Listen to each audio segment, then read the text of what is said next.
Ethiopian military officials mourned their late Prime Minister Meles Zenawi. As Meles's flag-draped coffin was brought into Meskel Square, the venue for the ceremony, few could contain their grief. Some collapsed.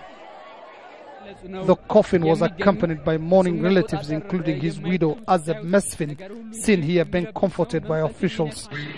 Dozens of foreign leaders and dignitaries, including at least 20 African presidents, were here to pay their last respects to Meles Zenawi, and they paid him a glowing tribute. His was a life of immense courage, vision, and enterprise, which he devoted to the advancement of his fellow citizens in this country and across Africa. This is a painful period for the people of Ethiopia to lose such a young leader, a patriot, and a visionary. And the U.S. ambassador to the UN, Susan Rice, also praised the man she called a personal friend.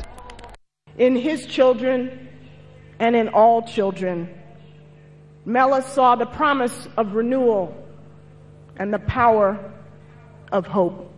But critics of Meles say he was a dictator who jailed members of the opposition and went after independent journalists. These are some of the mourners who turned out to bid a final farewell to their late Prime Minister. While some are from Addis Ababa, others are from the other regions of Ethiopia. And they are now joining a procession that will escort the body to its final resting place. The burial took place at Addis Ababa's Holy Trinity Church, where some of the country's most prominent leaders are buried.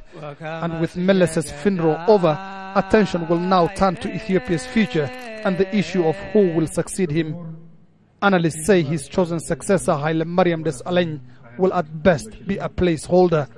The 47-year-old Haile Mariam, who is currently acting Prime Minister, is from southern Ethiopia.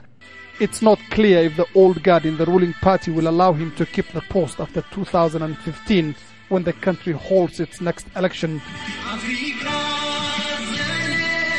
But the government is clear on one thing: the transition will be a smooth one. Mohammed Ado, Aljazzera, Addis Ababa, Ethiopia.